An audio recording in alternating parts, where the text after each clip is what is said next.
بسم اللہ الرحمن الرحیم۔ مکہ اور مدینے کے لوگوں کے درمیان بہت ساری جنگیں ہوئی، بدر، خندق، احد۔ پھر 6 ہجری میں ایک امن کا معاہدہ ہوا جسے ہم صلح حدیبیہ کہتے ہیں۔ اس صلح کے ذریعے قریش اور مسلمانوں کے درمیان 10 سال تک کوئی جنگ نہیں ہوگی اور مسلمانوں کو مکہ میں حج ادا کرنے کی اجازت ہوگی۔ ظاہری طور پر امن تھا، لیکن مسلمانوں کے سامنے اب بھی ایک بہت بڑا خطرہ منڈلا رہا تھا جسے خیبر کہتے ہیں، یہودیوں کا فتنہ اور بہت بڑا تھریٹ۔ خیبر کے پہلے بھی یہودیوں نے مکہ کے لوگوں کو مسلمانوں کے خلاف بھڑکایا تھا۔ محمد تمہیں دھوکہ دے رہا ہے۔ بنو نادر نے قریش کی مدد سے اور بنو قریظہ نے میثاق مدینہ توڑ دیا۔ رسول خدا صلی اللہ علیہ وسلم نے اپنے قوم کی اکانومی کو مضبوط کرنا تھا اور اس فتنے کو ختم کرنا تھا جو خیبر کا مرکز بنا ہوا تھا، اور اگر مسلمان خیبر کو فتح کرتے تو یہ غربت کا خاتمہ ہوتا اور مسلمانوں کو اقتصادی طور پہ قوت ملتی، اور ساتھ ہی یہودی فتنہ زمین بوس ہوتی۔ 7 ہجری میں رسول اللہ صلی اللہ علیہ وسلم نے تقریباً 1400 صحابہ کے ساتھ مدینے سے خیبر کی طرف روانہ ہوئے۔ سفر خاموشی سے کیا گیا تاکہ دشمن کو پہلے سے خبر نہ ہو۔ جب مسلمان خیبر کے قریب پہنچے تو وہ صبح کا وقت، لوگ کھیتوں کی طرف جا رہے تھے۔ اچانک انہوں نے دیکھا کہ لشکر ان کی طرف آ رہا ہے اور وہ گھبرا گئے اور کہنے لگے، محمد آ گئے، محمد آ گیا، محمد آ گیا۔ رسول خدا صلی اللہ علیہ وسلم نے فرمایا، اللہ اکبر، خیبر برباد ہو گیا۔ جب ہم کسی قوم کے میدان میں اترتے ہیں تو ان کے لیے برا دن شروع ہو جاتا ہے۔ خیبر کا میدان مسلمانوں کے لیے نیا تھا۔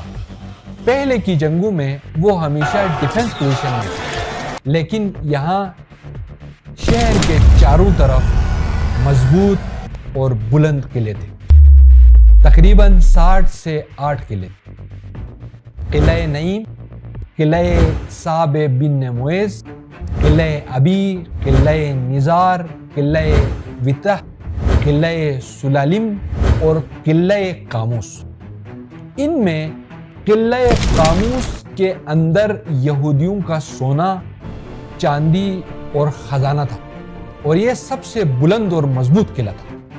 اس قلعے کو یہودیوں کا سب سے طاقتور جنرل سنبھال رہے تھے۔ مسلمانوں نے سب سے پہلا حملہ قلعہ نعیم پر کیا، اور اس حملے کو رسول خدا صلی اللہ علیہ وسلم خود لیڈ کر رہے تھے، اور یہ قلعہ فرسٹ اٹیمپٹ کے اندر ہی فتح ہو گیا۔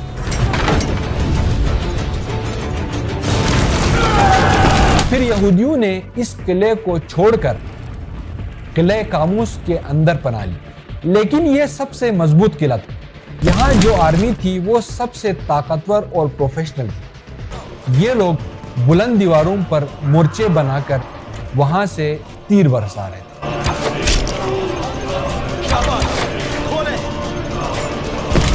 اور مسلمانوں کو پاس بھی نہیں آنے دے رہے تھے۔ اس وجہ سے یہ قلعہ ڈیفنس میں سب سے بہتر تھا۔ 15 سے 20 دن تک محاصرہ چلتا رہا۔ ہر اٹیک میں مختلف مسلمان کمانڈرز کو جھنڈا دیا گیا، لیکن فتح نصیب نہ ہو۔ پھر ایک دن رسول خدا صلی اللہ علیہ وسلم نے فرمایا، کل میں پرچم ایسے شخص کو دوں گا جو اللہ اور اس کے رسول سے محبت رکھتا ہوگا، اور اللہ اور اس کا رسول بھی اس سے محبت رکھتے ہوں گے، اور اللہ اس قلعے کی فتح اس کے ہاتھ سے فرمائے گا۔ اگلی صبح رسول اللہ صلی اللہ علیہ وسلم نے فرمایا، علی کہاں ہے؟ علی نظر نہیں آ رہے۔ لوگوں نے کہا، یا رسول اللہ، ان کی آنکھوں میں تکلیف ہے۔ تو رسول اللہ صلی اللہ علیہ وسلم نے فرمایا کہ علی سے کہو کہ رسول اللہ تمہیں بلا رہے ہیں۔ نے آپ کو طلب فرمایا ہے۔ حضرت علی علیہ السلام آگے، وہ صحیح سے دیکھ بھی نہیں پا رہے، ان کی آنکھوں میں شدید درد تھا۔ رسول اللہ صلی اللہ علیہ وسلم نے اپنے مبارک لعاب ان کے آنکھوں پر لگایا اور دعا کی، اور پھر آنکھیں بالکل ٹھیک ہو گئی، جیسے کبھی درد موجود ہی نہیں تھا۔ جھنڈا ان کے ہاتھ میں دیا گیا اور فرمایا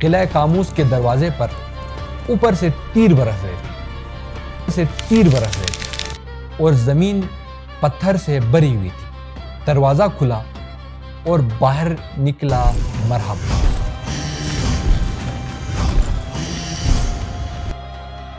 سر سے پاؤں تک لوہے کا لباس پہنے، ہاتھ میں چمکتے ہوئے تلوار اور آواز دی، سارا خیبر مجھے جانتا ہے کہ میں مرحب ہوں، میں لوہے سے بہت محبت رکھتا ہوں، جنگجو ہوں، جوان ہوں اور طاقتور ہوں، تلواروں کو نیام سے نکال لو اور میرے نیزے اور تلواروں کے وار دیکھو۔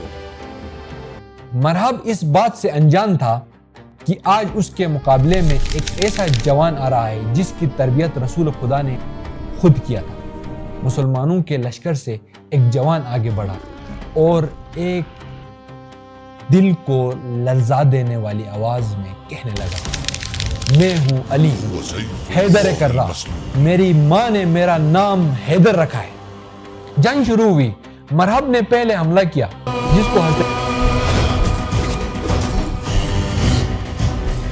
جس کو حضرت علیہ السلام نے اپنی ڈال سے روکا اور حضرت علیہ السلام نے جوابی وار کیا اور ایک ہی وار میں مرحب کے سر کے 2 ٹکڑے ہو گئے۔